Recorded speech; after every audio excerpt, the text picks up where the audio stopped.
we'll take it from there. All right. Hello? Hello. Hey, Brian. How are you? I'm doing good. How y'all doing? Doing all right. Awesome. You just keep talking that accent. She's going to hound you about that accent the rest of the night. Oh, yes, I will. That'll be good. That's just fine with me. So we have Robin. She's been in the chat room already, and she says there's going to be loads of people tuning in tonight, so we can't wait. And we've also sneaked in one of your tunes tonight. We've been listening. Absolutely brilliant. We just love you already. Yeah, great stuff on the jukebox, man. The music's awesome. I appreciate it so much. I do have my first question. I have one question for you that's been bugging me. I have to know, do you still have that broomstick? The broomstick. Did you say broomstick? I did. That's my stick horse. It says you were your little blurb says you were strumming a broomstick at age 4. I was. So I used it as a guitar and a stick horse at the same time. All right. Don't worry, I was flying a broomstick at age 4 as well. I did. I used to sit around strumming a broomstick. It was actually to the Beatles and to Elvis Presley and stuff like that. So, yeah, that did happen. So what was your earliest musical memory? You know, my first musical memory, actually, to be honest with you, this actually happened. I won't never forget this. I don't want to tell my age, but at the same time, I was watching Gilligan's Island Skipper! when I was a kid. I mean, I was a child. Very young, but I do remember this. It happened August 16th of 1977. And if you remember, Walter Cronkite, which was a huge news anchor, came across and said Elvis is dead. That is my first musical memory that I actually remember ever happening to me, was that day. Are you kidding me? To me, Walter Cronkite is the master of news, and I really wish some of these news channels would bring back somebody like that. I like a grandfatherly type guy to give me my news, to tell it to me straight, be honest with me, and sound serious like he did. I mean, even as a kid, I was always glued to the TV when he was on. The guy was just amazing. Yeah, I would have been 4 years old. I would have been 4 years old, 4 years and 3 days old, to be honest with you. That's what I'd have been. So, my birthday is August the 13th, and he died on August 16th. So, that is my first musical memory that I ever actually remember having, period, because I grew up listening to people like that. Elvis, Waylon, all those, that's what it was. And so, but that was probably the first memory that I have, period, of music. And we just sat and watched today there's a channel on DirecTV called Reels, and we just sat and watched some stuff on Elvis again today. Just today we were sitting watching it. So, yeah, that's the first memory that I have. That's brilliant. So how did you get, is it because of hanging out with your grandpa that you just, I know I read the part about you being in prison and that, but you, basically as far as the music goes, you just kept going from after you started just jamming with your grandpa? Yeah, I didn't even know, I did not even know that my granddaddy played a guitar until I was 13 years old. I had no idea. And so I was with him all the time. I came from a broken home. Great mother, great daddy, but it was a broken home. So, anyway, I stayed a lot of times when I was with my dad. Me and my sister stayed with my grandmother. What we call Papa Randle and Mama Randle, because that's what they were. And I did not even know, he took me everywhere. Everywhere he went, I went with him. And one day he said, "You can't go with me." And I was really heartbroken over the whole situation. So he comes back and he calls me outside, and we lived on a gravel road. And the whole Randall Hill is on a gravel road. It was. It's now paved, but it was on a gravel road. And so you could sit and see somebody coming down the road by the cloud of dust that was coming above the trees. And so Papa came back, and he comes into the door, and he said, "Come on here, I got something for you." And so I end up going outside, and he pops the trunk of that. It was an old Mercury Marquis car. Great car. Ford Mercury Marquis. And he pops the trunk open, and there's a guitar inside of it. And he says, I don't know much, but I'll teach you what I know. Well, he pulls his guitar out of the attic, and he brings that guitar out of the trunk, and I go home that weekend back to my mom's. I go home that weekend play my first song. So that's where the music all started. So how'd the first song turn out? And what was that song? The song was Down in the Valley. Down in the valley, valley so low, late in the evening, hear the train blow. It was an old Jimmy Rogers song. That's right. Oh, brilliant. That was actually the first song that I ever learned to play. Wow. Did you learn to play it by yourself, or did he show you those notes? No, he taught me. He taught me that song. So he taught me that song that weekend. So, and this started on Saturday. And I've just been blessed with the gifts of music. So, but at the same time, I did not know that he knew anything about music until then. And then all of it started coming out. So it was all the Johnny Cash stuff. It was all the Merle Haggard stuff. And so because you have to understand in that time and day, he was born in 27. All of his brothers played music. His cousins. Everybody played music, but it was taboo to go to these barn dances and, you know what I'm saying, the barn dances and such things. It was taboo for you to do that because we grew up in the Bible Belt. Right. So it was taboo for them to go and play anywhere. So they would basically have to sneak out and play it. And so it was kind of a hidden thing with them. And I had no idea until I was 13 years old that he even knew that. And then and so he instilled all this stuff into all the music that I know. Basically came from my papa. So that's where it all started at. And I bet I appreciate that, and I'm proud of it. So I bet you still have that guitar too. I do. I would think so. That would just be something I could never let go. No, I have my granddaddy's guitar too as well. It's okay. It's a 1935 model. It's an OK guitar. It's a K-A-Y. It's just an old guitar. It's got the old fiddle, they call it fiddle holes in it. Looks like a violin. And so I still have that as well. Now you're from Blue Springs, Mississippi. That's where you was born and raised? Yeah, right outside of Tupelo. It's right outside of Tupelo. It's maybe 10 minutes outside of Tupelo, where Elvis was born. And I was just going to ask you now, as a youngin', were you surprised that Elvis was from that close to you? Well, Elvis, and still to this day, because if you just look back at the legacy of him, and knowing and being able to see where he was born at, and knowing I know a lot of people that are still alive that knew him when he was a kid. They're older now, but I know a lot of people that knew him when he was a child. Some of them that even went to school with him. And so the place he bought his first guitar at, Tupelo Hardware.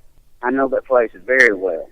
It's right down the street from one of the places that used to love to play at. It's not open anymore, but there's a place called Atlanta Bar and Grill, and it's right there. It's less than a block from where Elvis bought his first guitar at. So it's really cool to me. Is that hardware got the old wood creaky floors in it? Oh yeah, it's an old two-store. It was the only hardware store in town, but back in the day, the hardware stores carried everything. They were kind of like your general store. Right. So that's where he bought his first guitar at.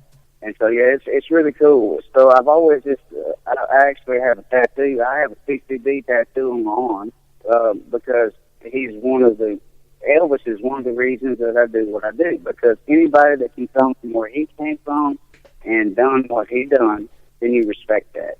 Yeah, that's pretty sweet. Do you do any Elvis music? Do you play any of his songs at all? Yeah, I do. Suspicious Minds, we do that a lot. I do a whole lot of Merle Haggard stuff. I do a whole lot of Waylon Jennings stuff, a whole lot of Hank stuff, Hank Jr. I've always tried, Vern Gosling is another one, George Jones is another one. I've always tried to stick to, what I try to do is incorporate my original music into my set list. So I basically, what I do is I will take my influences and what basically made me who I am musically. I will use that in my set list. And so I'll throw in one of my originals. So we do like a 1 and 4 thing. So I may do, sometimes a 1 and 3. I'll do one of mine. I'll do a couple of originals. Of cover tunes stuff. So that's what we've always done. And it works well because once you do that, people start getting it. They incorporate and they know what you said to them. They start understanding what you're doing. You know, they start getting where the music actually came from. Right. So it's important to me to do that. Jason Parker says you write your own songs from your heart, and your voice is truly a gift from the Lord above. Heaven and Hank's one of his favorite songs. Glad to call this good old boy a friend. Where do you get your inspiration for your music? Yeah, Jason Parker is he's a really good friend of mine. Jason Parker is one of those sincere people in what he does. He's believed in me for a long time. And everybody knows who, I know down in Louisiana, people know who Frank Foster is. And so Jason is a big part of Frank Foster as well. So Jason has always believed in me, and I love that dude to death, man. I love him to death. He's a great person. He's one of the most genuine people that I've ever been around, and he believes in what I do. And that's very, very important to me because in the time and day that we are right now with music, as far as mainstream media, it's very important to have somebody behind you that believes in what you do. Because sometimes in the radio market that's going on right now, it's almost like a run-of-the-mill thing. So it's very important for people like Frank Foster, who is doing very, very well, myself. When you're doing original music, it's actually original, and it's not a run-of-the-mill thing. It's very important to have people like Jason Parker, and I've just got so many, I've got so many people behind me that believe in what I do. It's very, very important to me. Donna's got a question for you. Where'd you get your inspiration for your music? Oh, where do I get my inspiration? It just comes from everyday life. Everything that I do, if you, and I take pride in this. I really do take pride in it. If you listen to a song that I do, it's something that is a part of me. It's who I am. It's something that I've either been through it or I've experienced it. So it's very important to me to incorporate who I am, who Brian Randle is, into every song that I do. Yes. So the inspirations come from all the way back, just like we talked about a minute ago. It comes all the way back to my granddad, but it comes also from life experiences. I believe that true music that really means something, has to come from the heart. It has to come from what you're feeling. It has to come from what you've been through. So that's where it comes from. Did you ever write a song about your granddad? Oh, yes, I have. What's that one called? I have a song called, it's called Granddaddy. Well, there you go. Yay. And then I have another one that's called The Greatest Man to Me. And he was the greatest man to me. So he's been dead since 1991, but there's not a day that goes by that I don't think about him. Every time I pick a guitar up, he comes to my mind. Every single time. And he's been dead since 1991. Well, you wouldn't be who you are without him. Absolutely not. No way. I think that's great. I forgot my question. It was right there on the top of my head, and I forgot. Where are y'all? Where are y'all exactly? We're in North Texas, north of Dallas, about probably 50, 60 miles. I have a dear friend of mine that lives in Tyler, Texas. That's probably an hour and a half or so from here, 2 hours. Yeah, not far at all. And actually, since we talked about the prison thing, I'd like to back up and talk about that a minute. Sure. Yeah. So, yeah, I met this guy. What happened? I always like to. Some people dodge things like that. I don't dodge it at all. Because it helped incorporate who I am. It's helped me to be a better person. So I don't dodge it at all. I ended up through the music scene and through Nashville. I got involved with some people who were, really high up in the industry. But long story short, I got wound up in a bad addiction. Okay, so I ended up going to prison. Well, in that time when I went to prison, I had a couple people that I met when I was in there. I completely laid the guitar down. I didn't want to hear music. I didn't want I didn't want to see anything about music, see nothing. I didn't even see anything about it. And I had a guy that had the opportunity of playing with Waylon back in the early 70s that ended up being my cellmate. And I thought he was full of crap, to be honest with you, when I first met him. Then I go to researching and had some people researching it was true. And he ended up being my cellmate. And so I got to a point to where I would just lay up in the bed. I didn't even want to get out of the rack, you know. I just wanted to lay. I was just in bad funk, so to speak. And he came and he woke me up one day and he said, "You're fixing to go with me." We had a little music room. He wasn't fancy, but, you know, had a few guitars and stuff in there. He said, "You're going with me to the music room today, and you're going to go from now till the day I leave here." And I've got 18 months. And so he drove me into that music room literally every single day. And he said, "What you have to do is you have to take these bad experiences that you've experienced and put them on paper, and you put them to music. And I'm going to let you do that." And he did that. And his name was Rocky. That was his nickname. I'll just leave it at that. So about 3 weeks before he got ready to leave, he said, "What's your favorite guitar in the world?" I said, "I've always wanted a Fender Sunburst Telecaster with a B-bender in it."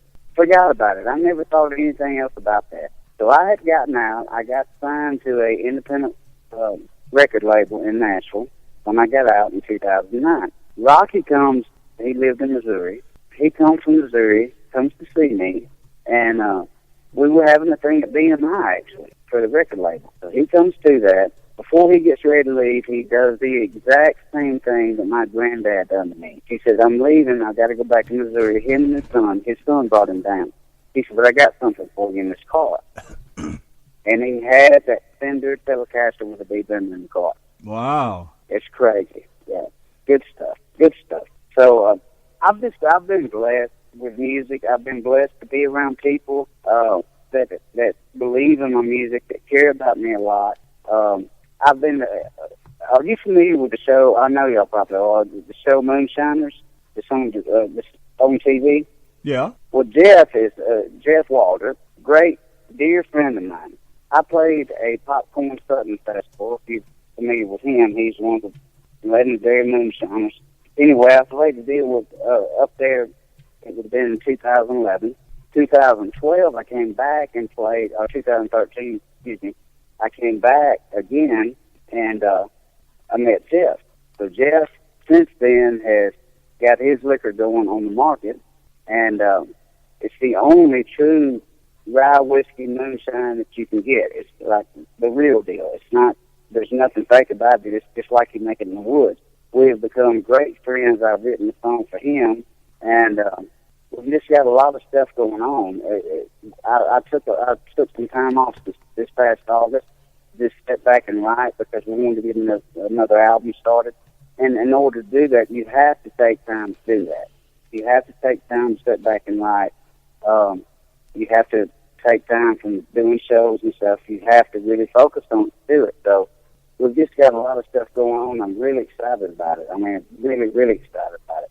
So Dave Summers in the chat room is asking, are you a trucker?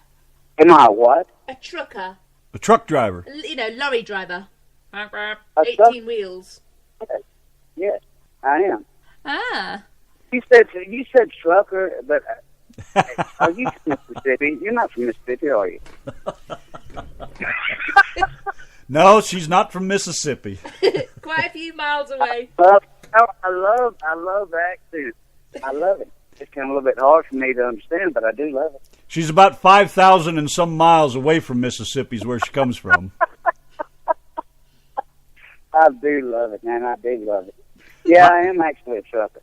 Yeah. I'll make it easy. I'll make it easy for you, Brian. She's from Britain. Britain, that's on the other side of Alabama, isn't it? Somewhere around there. Yeah, a little ways away from there. No, I do love it. If you turn left at the traffic lights, you'll be there. What did you say, baby? I said, if you turn left at the traffic lights, you'll be there. Yeah, it'd be kind of hard to drive it across through there, but I could probably get there. Yeah. We've got a lot of things that are going on as far as talking about that. Since you said that, we've had a lot of stations that are trying to pick us up that are overseas, and that's a huge, huge thing.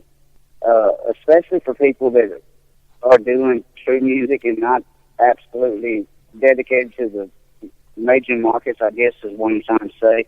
You know what I'm saying when I say that. So some of the overseas radio stations and stuff is a huge thing to us. That's a big deal. Because people over there are so dedicated to true music. They want the real deal, I guess is what I'm saying. Well, you're definitely the real deal. And talking about your music, you have a new album coming out here pretty soon? 200 Proof? Yeah, well, we've got the 200 Proof that's out now. Oh, it's available on that. Okay, I was reading the blurb that you sent, and it says, let's see, you're 3 songs away from completing it. So, but you're done with it now, then? Yeah, we're done with that, and we're starting on another one. Okay. So, yeah, so we've been writing, and we're about to go into the studio and start another album. So what I was going to say is the 200 Proof album, is that going over to England to be played over there? Yes, we have stuff going. It's already available we have it available on iTunes. It's also available on TouchTunes, which is TouchTunes is a digital jukebox that you see in a lot of places. They're all over the world, and they took us on. So anywhere that you go into a place and there's a digital jukebox that's up on the side of the wall, wherever you're at, you can pull up Brian Randle and it'll pull the whole album up. So we've got Spotify, TouchTunes. There's so many different places that you can get that album at. iTunes is absolutely the easiest way to do it. And then we're going in the studio to cut some more stuff. Well, while we're talking about it, you have a Facebook page too? Yes, I actually have. It's Brian. When you go in, it's Brian Michael Randle, which is my middle name. I had to change the Facebook page up a little bit, so it's Brian Michael Randle. That is my middle name, but that's the way that you find it. And then you can also go on, like I said, you can go on the iTunes and all that, and it'll link you back to that. Now, you also have your webpage, brianrandle.com. Is all of that linked up to that page too? Everything's linked up together, yes. Very good. So, who is Davey? Is he actually your brother, or are you just good friends? Who's that now? Davey. Do you know who I mean? Davey. Unless it's just the way you guys call each other brothers over here, I don't know. But he sent us a link a couple of weeks ago, and we listened to your music and we was like, oh God, we really like this guy. And then Davey was sharing your post. Davey? Yeah, you know, the one that plays the draining board on his belly. Yeah, Davey is a great friend of mine. He's real big into he does a lot of Zydeco stuff down in Louisiana and Texas and all across. He's a great friend of mine. Yes, absolutely. Do you like his music with his, does he play with spoons on his belly, on his chest? Yes, he does. It's a rub board. I was about to ask him last time he come on. I was going to ask him, is there any part of the kitchen utensils that you don't use? No, and he does, and he's got movements to go with his Yeah. He does. He's a character. I got to give you that. To death. I do. I love him to death. He's great. There's one thing you have to do for one of our listeners. You have to say, hi, Michelle, and she wants you to say the word garage. She's not right.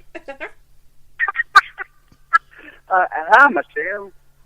Garage. Michelle is from England. She's across the pond. She's over there where Donna came from. Is she really? Yes, she is. That explains a lot. Also, must be Dan. He's from across the pond. He's from the same place that Donna's from. He's in the chat room. And he wants you to say, Peter Piper picked a pepper. Peter Piper picked a pepper. You have to say it faster than that. That's crazy because my ancestry actually links. We're actually from, of course, none of us actually are from here. We came from somewhere else. So my ancestry actually links me back to England, and then the other side links me back to Scotland. So pretty cool. But my as far as my my voice, it does not sound like it comes from England or Scotland. No, we don't know where you come from, but you sound pretty cool. Most of us Brits will just give you the big telephone directory and just tell you to read it, and we'll just sit and listen. That's awesome. I love you guys, man. I'm so excited that y'all asked me to come on the radio show, man. I really am. Well, we can't thank you enough for coming on. It's great listening to your stories. What is it? What do you do for fun? I mean, do you do four-wheeling? Do you garden? Do you do anything exciting besides music? Yeah, absolutely, yeah. I love, I'm a big hunter. I'm an avid hunter. I love hunting. Love it. You love what? Plumbing? Yeah. I love hunting. I love deer hunting. I love fishing. Oh, I love going out on the lake. It's that same thing that most country boys like. That's me. You know, I like grilling. Actually, we're about to fire the grill up now. But I like grilling. Just hanging out with family and friends and stuff. If I'm not playing music, I'm not really I don't really go out to the bars and stuff, because if we're not playing in one, I don't really go out into one, if that makes sense. I a lot more enjoy sitting out on the back deck, grilling out, and hanging out with friends and family. So that's basically the way it is. So do you have a daytime job as well as your music? Yes, I drive a truck. Oh, yeah. I'm sorry. I can't believe I forgot that. Can you say who you drive for? I drive a truck, so that's my secondary job. It's not my favorite, but my secondary. Can you say who you drive for? Not really. Okay, that's fine. We have a lot of truckers come in here, a lot of times in and out, and so we basically, I don't know, we're not a trucking show per se, but we have the Hillbilly Express that we carry on Wednesday. He does a lot of trucking information, you know, so you fit right in with the crowd here is what I'm trying to say. Oh, no, that's great. I'll just throw it out here that there's a little trucking company right north of Atlanta, which is where I'm sitting at now. I'll just go on and tell you, hell, it don't make no difference. So anyway, Kennesaw Transportation, that's who I drive for. So who is it? They're right north. Kennesaw Transportation. It's about 25 miles north of Atlanta, 30 miles maybe. Kennesaw. Yeah. Yeah, I've heard of them. Sure, I drove for 20 years myself. Well, what I was driving was all the West Coast stuff. So the solo drivers there, they drive up in Chicago and Detroit and places like that, and the team drivers drive out west, Washington State, Oregon. You know how that deal goes. Oh yes, so, sure do. I got out of driving because I don't do Big Brother. You know, I don't like anybody telling me when, where, what, how, why. And, you know, and I'm glad I did, because I see it just getting worse by the day, and I don't know how you guys do it. I couldn't put up with it. Well, it's the rich get richer and the poor get poor. So well, you pretty much nailed it with that one. Well, guys and girls, I think what we're going to do is we're going to have a couple of minutes break. We're going to get a tune on by Brian Randle so you guys can hear him. You guys are going to love his tunes, by the way. We absolutely love him. And so, speaking of tunes, before we play one, let's ask you about a couple of these songs, like Heaven and Hank. What's the meaning behind that? Where does that come from? It basically comes from that is a song about how we were raised. Basically, I mean, I don't know anywhere other than to put it, and it's just a song about how we were all raised. Being from the Bible Belt, being from the South, we were all drugged to church on Sunday, and most of us got out of church on Sunday. It is what it is, and we were ready to go ride four-wheelers and drink beer and everything on Sunday afternoon. So it's basically that thing, but at the same time, we never forget our roots. We don't forget our roots. We all have a very heavy believing in God. And so it's basically just one of those things to where even though we know our roots, we still kind of sometimes stray away from them somewhat. Yeah, isn't that true? That's very true. We do. That's basically where the song came from. I want to go back to Rocky for just a second before I forget. You said that Rocky showed up and he was ready to leave, and he got that guitar out of his car. Do you think Grandpa was sending a signal, sending some kind of message to you? Absolutely.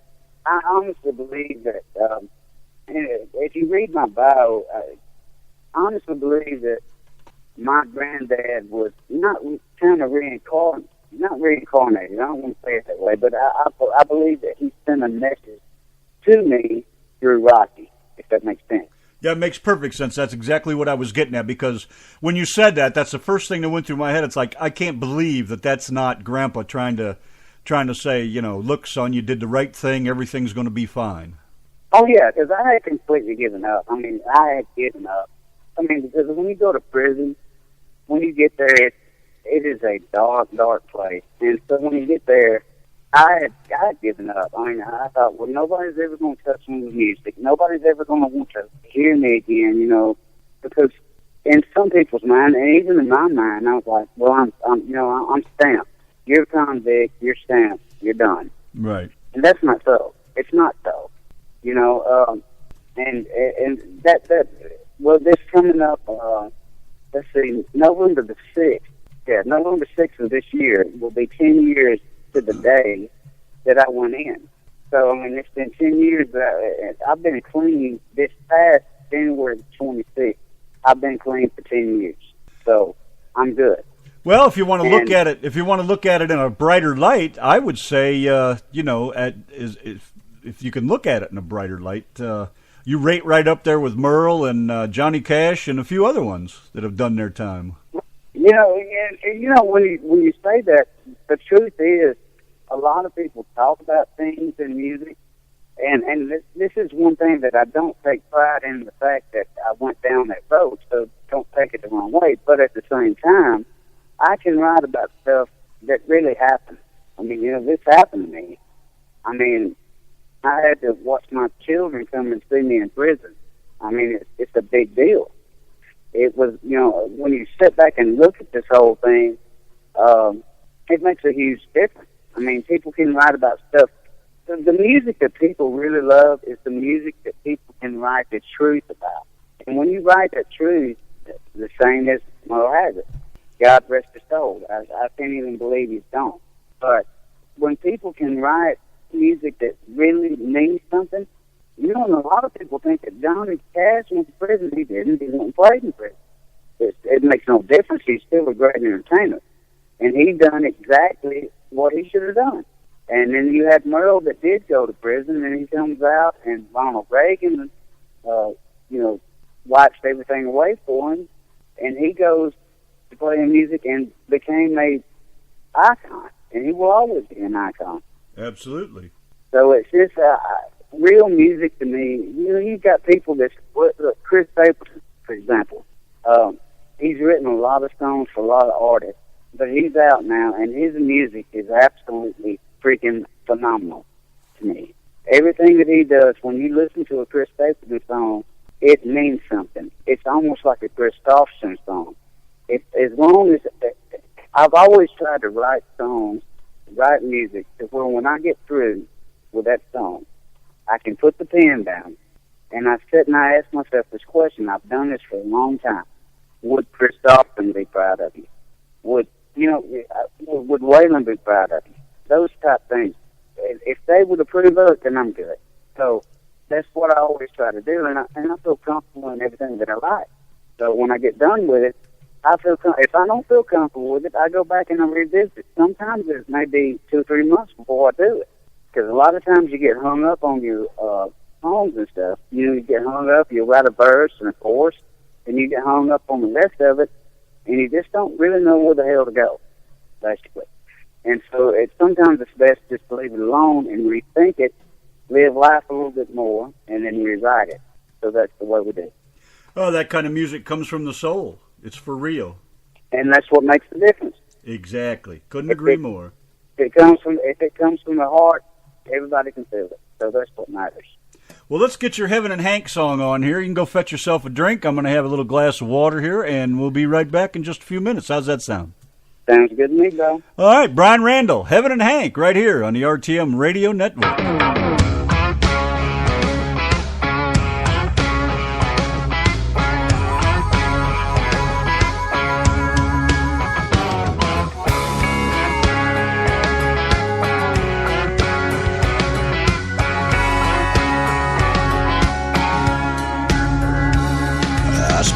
Sunday morning, repenting of my sins at the Calvary Pentecostal Church of Christ.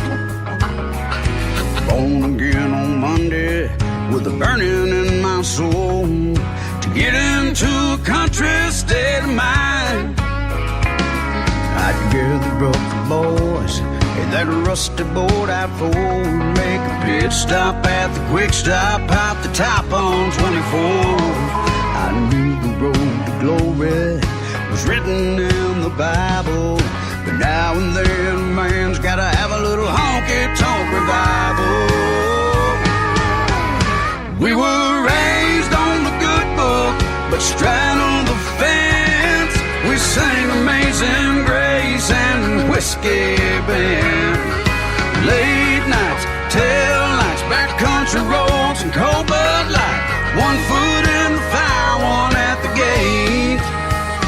We were caught somewhere between heaven and hell.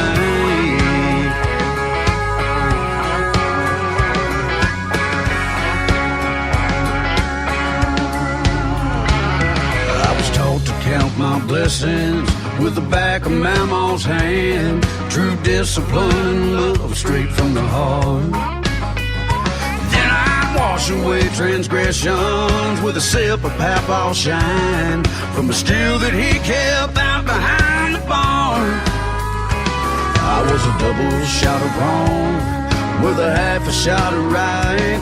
I tangled with the law, but Lord, it helped me see the light. I've walked the straight and narrow, I've sometimes gone astray, but I'm still traveling toward those streets that go along the lost highway. We were raised on the good book, but straddled the fence. We sang Amazing Grace and Whiskey Band. Late nights, tail lights, backcountry roads and cold Bud Light. One foot in the fire, one at the gate. We were caught somewhere between heaven and hate.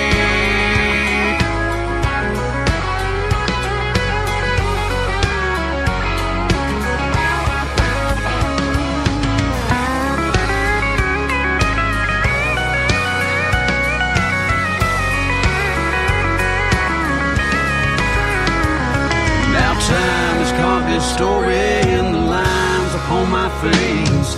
One step behind redemption, one drink away from grace. We were raised on the good book, but straddled the fence. We sang Amazing Grace and Whiskey Band. Late nights, tail lights, backcountry roads and cold Bud Light. One foot in the fire, one at the gate. We were caught somewhere between. We were caught somewhere between. We were caught somewhere between heaven and hell.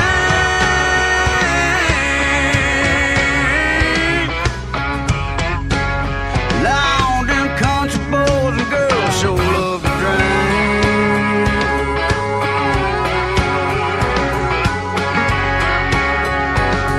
But for everything we got God to thank.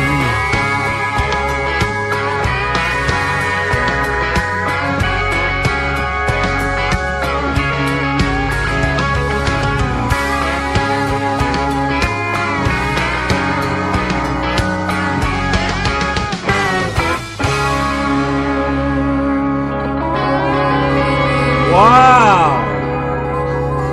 Holy mackerel, man. Brian, that is awesome. You got to tell me a little bit about that tune. Who's playing in that? Who's the band?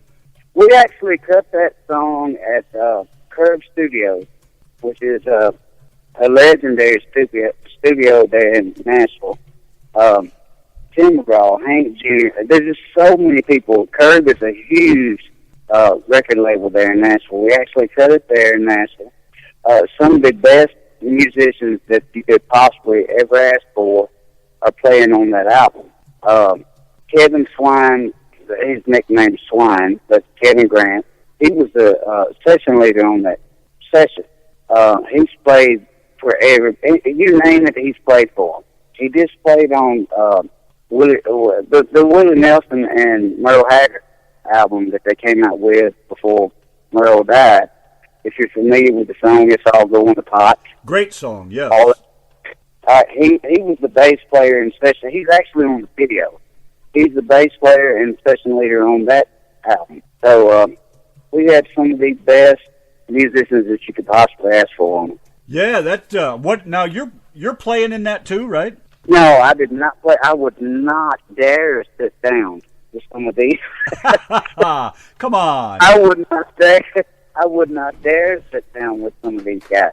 I mean, everybody that played on the album they're absolutely prestigious in what they do. I mean, they're great, and so I would not. I wouldn't even ask to play one note on anything because they were great. I mean, everything they'd done on the song. We actually, when I took it to them through Better Angels Music, which is they're no longer in business, but that's how we got this thing into Curve Records. But I just basically sent me with guitar, vocals, and that was basically it. I done them at my house in Mississippi, sent them to them, and then they sat down and done the arrangements on them. So when we got into the studio, it was just absolutely amazing. I mean, they sat down and it was just like bam, bam, bam, bam, bam. And no, I would not have ever tried to compete with that. Well, that's it's just we get a lot of new singers. We've had quite a number here. Brad James, Howard Salmon, Bill Weaver, Tony Justice, of course, has been here. Lance Stinson's been here. And those guys have said the same thing. And when they get in the studio, man, I cannot believe the difference. You guys just are awesome. It's beautiful to hear the real music coming out. And I'm telling you, the guitars in there, they just scream.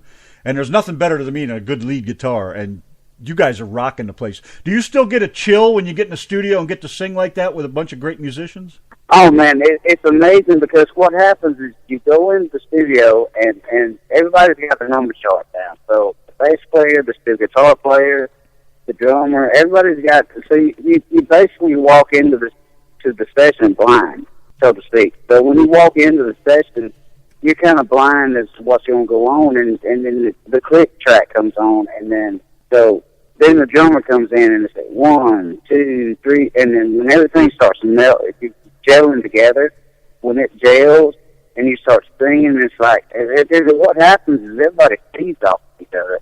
So when you get great musicians together, you get an artist in there and they believe in your song, everything starts gelling and it's absolutely amazing. I mean, there's time. I had a couple songs that I was doing when I was a Curve that I actually lost my place because I was so lost in the music, if that makes sense. Oh, I understand completely. I can't even imagine sometimes. Yes. I had to go back and they just kept going, and we'd go back and redo the vocals on it, but no big deal. But when you get great musicians together inside of a studio and they're really gelling together, there's nothing better than that. It's a feeling that I can't even explain because they're feeling exactly what you felt when you wrote it, and it's absolutely amazing. When you go in the studio, do you get to tell? Do you kind of brief them on what you're looking for and what kind of feel you're looking for in the song? Well, what we done on this last, we do get to do that. Yeah, absolutely, I get to do that. But a lot of times, and there's been several different songs to where they come at you with something that is totally different, and then at first it's like, well, that don't sound right. And then you listen to it and you're like, that's absolutely perfect. So sometimes, you want to add a little bit of something into there, and then sometimes you just sit back and say, you know what? You got the feel, let's just go with what you got. And that's the way it goes. No. So it's basically just feeling. You got to feel what's going on, and if it feels right, you just go with it. Let's touch on this just a bit. I don't want to stretch it out too long, but now when you write a song, when you write your songs, do you hear any music in your head as you're writing the words, or do you just write it like every single time? Do you write? Well, do you write it like a poem, and then you find the music to fit, or do you have something in your head, just a little something to move you through the verses, to kind of fit it together? Well, sometimes I'll start off like, all right, for instance, sometimes I may say, I want to write a song, and I'll sit down on the sofa or whatever, and I'll just have a melody in my head. I have no idea where it's going. Have no idea. And I may start out with words and lyrics and have no idea what the hook is, and that hook will fall into place. Sometimes I have the hook and I have to write around it. Now, what I like doing is just having that melody and having a few words, and I find the hook as I go along. But that's not the same case with everybody, and it's not the same case with some of my co-writers. A lot of times, I've got a lot of co-writers that have, like, this a whole page of hooks, man, song titles, just page after page of song titles, but no lyrics to them. So we write that way sometimes. And you basically just go through the song titles and say, well, that sounds good, like, Heaven Hank, Love You Like You Living, Cowboy. You just find those hooks that just sound really good, and you try to write around it. When I'm writing by myself, a lot of times I'll just start with a melody. I have no lyrics whatsoever. I have no hook whatsoever, and I find what feels good, and I write off of that. Does anybody send you music? And oh yeah, I get a lot of stuff sent to me. A lot of it. There's some good stuff and some not so much, but I do. I get a lot of stuff sent to me, and some of the stuff we picked up on, and we either co-wrote on it or passed on it, I guess what I'm saying. So do you have any other musical talents? Can you play any other instruments? I can play. I play bass, lead guitar, drums, mandolin, and basically that's it. So. What was that last one? Yeah. Do what now? What was that last instrument? Mandolin. A mandolin. What's a mandolin? How do you even explain it? I mean, it's a baby. I'll show her a picture. It's a baby guitar. It's a really little guitar. I'm going to look at some pictures. I understand pictures. Like that. Oh, cool. Okay, see how it's shaped? Yeah. It's kind of like a gourd turned into a guitar. Yeah, it is. It is a gourd. It is a gourd. Yeah, it is a gourd. They were originally. Wow. That's what. But it's all backwards. So when I tried to start learning that thing, and I actually started learning to play mandolin when I was in prison. Rocky was the one that taught me how to play it. Everything on that thing is backwards, man. It was so frustrating and aggravating to me to try to learn it, but I wanted to do it. It was just, because it's a little bitty neck on it, little bitty strings, and everything's backwards. So the notes are all backwards on it.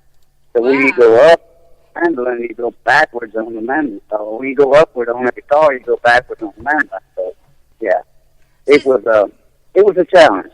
So can you play that kind of like fluently, or do you really have to stop and think what you're doing? Oh, you got to really think what you're doing. Ah, wow, what a talent! I'd love to be in a studio and watch you guys play. That just tickles me to death to watch, to see how a song comes together. It's just amazing. Still, to this day, it's amazing. It's a magical experience. Everything about a studio is magical. It is because you're able, and if you think back to the old times, when I say old times, I'm talking back to the 60s and 70s. Everybody back then had to play at one. Everything was done in one take. So if you didn't get it right, then you had to go back and do it again. And so sometimes it would take you 50, 100 takes to make that song right. I mean, all the way back to Elvis Presley. And there was a lot of songs that he done that took them 100 takes to get right. But the beauty with the way everything is working now is when you go in and you lay everything down on the first take, if the bass is right, then you keep it. If the guitar's right, you keep it. And then you can start building from that. And so what used to take days to do, you can go in and cut 3 or 4 songs and really have a really good, solid basis as far as your instruments. You can have that done in a day. And then you go back the next day and you do your vocals and, and So in a week's time, you can complete an album, and that's what's happened with a lot of the industry nowadays, is they go in and some of the mainstream media stuff, I guess is what I'm trying to say, some of the stuff that you hear on Top 40 radio, that stuff, that whole album's done in a week, you know? It's not like it used to be. So there's a beauty to the whole creation part of the music. If it's done right, then you take your time to do it. And so there's a way to do that, and it's a beautiful thing to sit and watch it happen. And then you hear everything building up from the bottom forward, you know, from the ground floor up, and it's absolutely beautiful. I'm still an old schooler when it comes to that, though. There's nothing better than watching the whole band get it down. Well, that's the way we do it, man. I mean, I like to do it that way. I mean, I like it to be old school. I like everything to be solid. And anybody that I work with, as far as hiring in the studio or even hiring on the road, they're old school. Even though they're maybe young, I've got a guitar player that plays with me that's 22 years old, but he's just as old school as anybody in the world could ever possibly be. I mean, he believes in what he does, and he studies music, and you have to study your craft and really dig back in order to be great, if that makes sense. Makes perfect sense. Just like a bunch of old rednecks getting together on the front porch and having a good jam session. There you go. That's the way it should be done. So do you go on stage in front of a crowd? Do what, though? So do you go on stage and sing in front of a crowd? Oh, yes, absolutely. Ah, where do you go? We have got, we took it off, and we started writing, and then we have, hold on just a minute, I'm getting my notes right here of some of the things we got coming up, so hang on just a second. We have, Loretta Lynn has a ranch in Hurricane Mills, Tennessee. We played that this past October, and we're doing that again this year. We have a lot of other deals that we're doing that's just smaller venues, but Loretta Lynn's is a huge, huge thing to us because of who she is. I mean, it's just a huge thing to us. And so they have duck wagon races.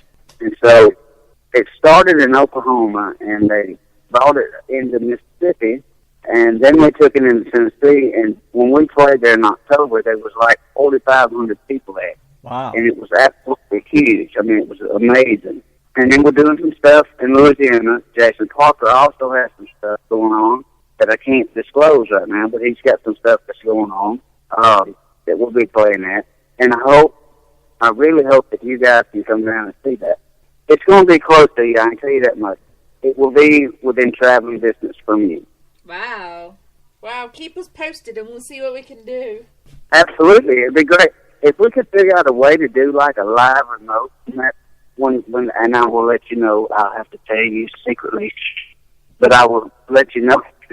I'll let you know where it's going to be at. If we can do like a live remote, figure out how to make that happen, that would be great. Are you kidding me? That'd be awesome, man. I'd be more than glad to sit through that. We went all the way to Florida to do a 3-hour live show. It took us 19 hours driving there and 19 hours back. We're bloody bonkers. It would be awesome. We got to do that. Dave Summers, I think Dave Summers in the chat room says we owe him an extra hour of music tonight. Little bugger. Well, speaking of music, I want to get another one of your tunes on here. You want to tell us what Cowboy's Dream is all about? Cowboy's Dream is just it's another one, man. It's sometimes it's hard for me to explain music because it's just basically who I am. I co-wrote this song with another guy, and it's just basically it's just the things that we love to do in life. You know, I mean, it's about having someone in your life that you love, hunting, fishing, the things that make life complete. It's basically what it is. And so it's a great song. I love Cowboy's Dream. Love it. And always, I mean, when you listen to the lyrics, you'll hear exactly who Brian Randle is. So. Well, that's what we want to know, and that's what we want to hear. Let's get it on here. Cowboy's Dream with Brian Randle. We'll be back with Brian here in just about 3 minutes or so. Larry, be quiet over there. The Larry clock is going off. Everything has to stop for the Larry. He likes the music. He won't hear it. Well, Lee Godfrey in the chat room has said, quit talking and play another badass jam of yours. Well, we're going to play it right now. Cowboy's Dream with the Yankee and the Brit and Brian Randle right here on the RTM Radio Network. Let's do it.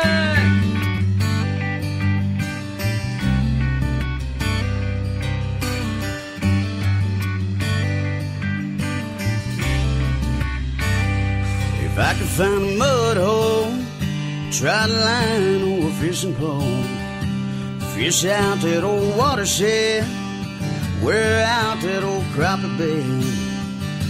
If I could find a little girl who knows how to rock my world, hotter than a summer day, out in a field baling some hay.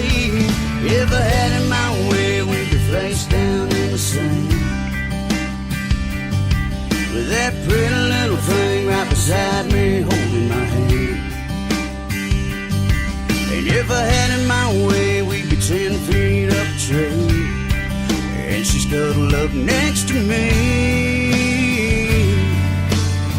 But that's just this cowboy's dream. That's just this cowboy's dream.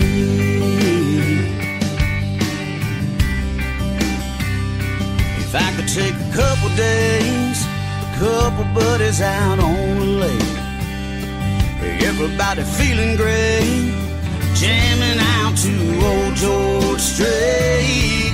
If I had it my way, we'd be 3 seats to the wind, singing Freebird all night, dancing, waving my hand. If I had it my way, it would just be me and my baby, when she's cuddled up next to me. But that's just this cowboy's dream.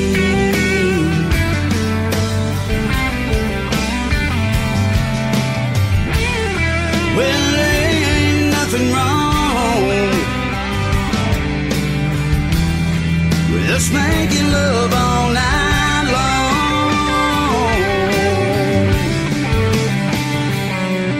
If I had it my way, we'd be sitting underneath the stars, sipping homemade muscadine wine from a mason jar. And if I had it my way, well, I might be a millionaire. But then again, she don't even care, 'cause she's cuddling up next to me, and that makes this cowboy's dream. That makes this cowboy's dream. This cowboy's dream.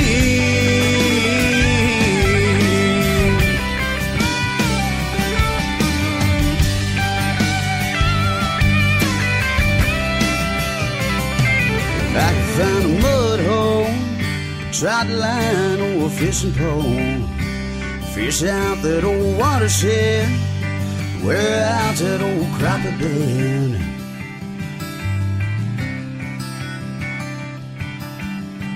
That's just this cowboy's dream.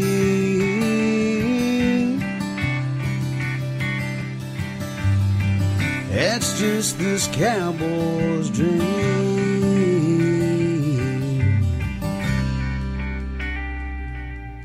The Yankee and the Brit, we are live with Brian Randle. We are having an awesome night here, and his tunes are just fantastic. So yeah, this is we're going great to be listening music, to the man. I rest can't of get them enough of tonight. this. We're going to make that Heaven and Hank a regular song if you're all right with that. Absolutely. It's going to be his Play regular. the hell out of it. Sorry. Play the hell out of Heaven and Hank. Is that okay to say? Play the hell out of Heaven and Hank if you can.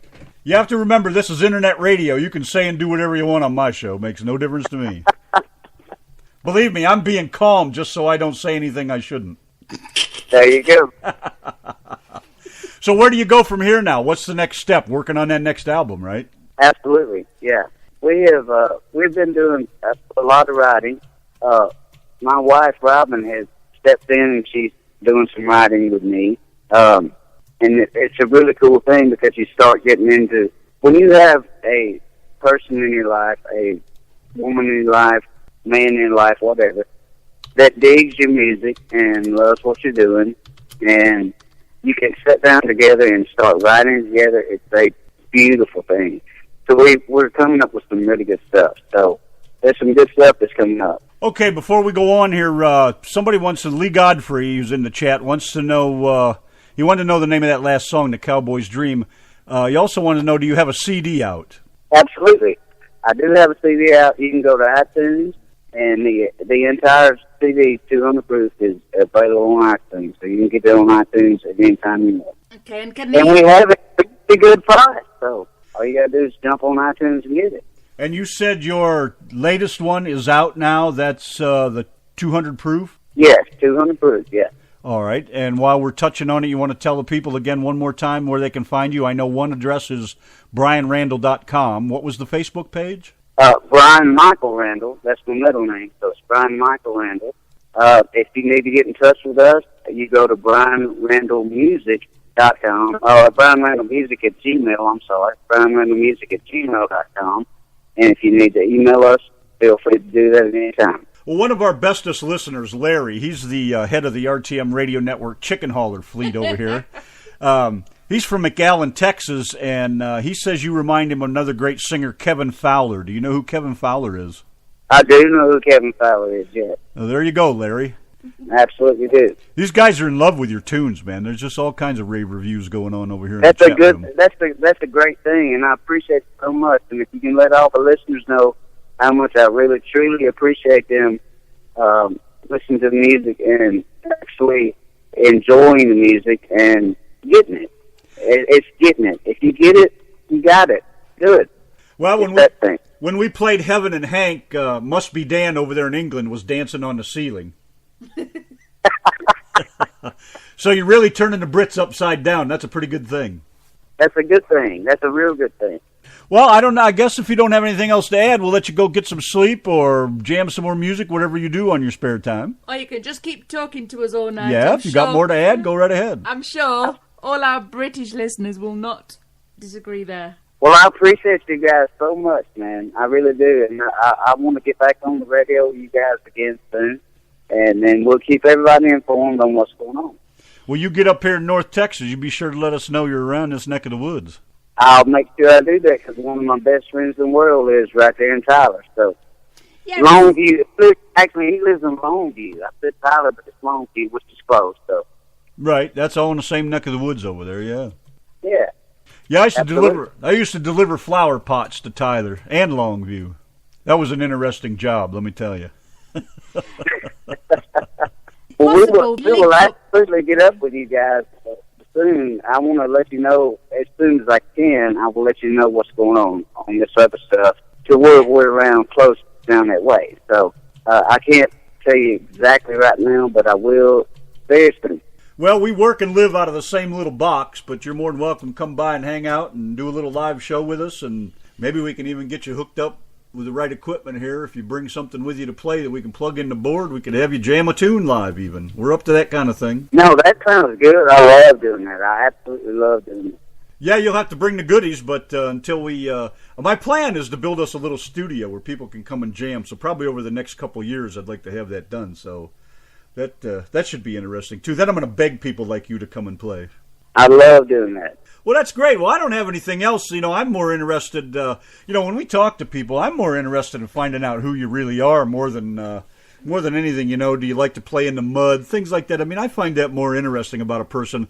There's so many shows and TV shows and things you can go to, and you can find out who's divorced and who married who and who's doing what, and that's not me, boy. I'm just an old down-to-earth... I don't care who married who. I'm just an old down-to-redneck boy, and Donna's the same way. We just like to hang out with people and just have a laugh and have a good time, and that's what we've done, man. I'm so tickled to death you took a little time to spend with us. Well, Randy's not asked you what car you drive yet. Why is that important? Because you normally... he normally interrogates everybody on what car they drive. Well, we have a vehicle that we use for everyday use, and we also use it for traveling. It's an Escalade because it totes the note. So we have a Cadillac Escalade that we drive around in, and pull trailers and go from here to there and play music in. I know what she's getting at. I didn't ask you if you have a 4-wheel drive truck. I do not. Oh, Now man. you get it. Now you get it. I nailed Lance Stinson on that one, and he bought himself a brand new 4-wheel drive truck, and his wife was chewing him up and down. If he got a scratch on that truck, she was fixing to whoop his hiney. That's true. Well, if you don't have a 4-wheel drive truck, I don't know what we're going to do with you. You ain't as red as you say you are. Well, hell, I have to give him up. A Cadillac Escalade. What is going on with that? Well, you got to ride comfortably because sometimes you go a long way.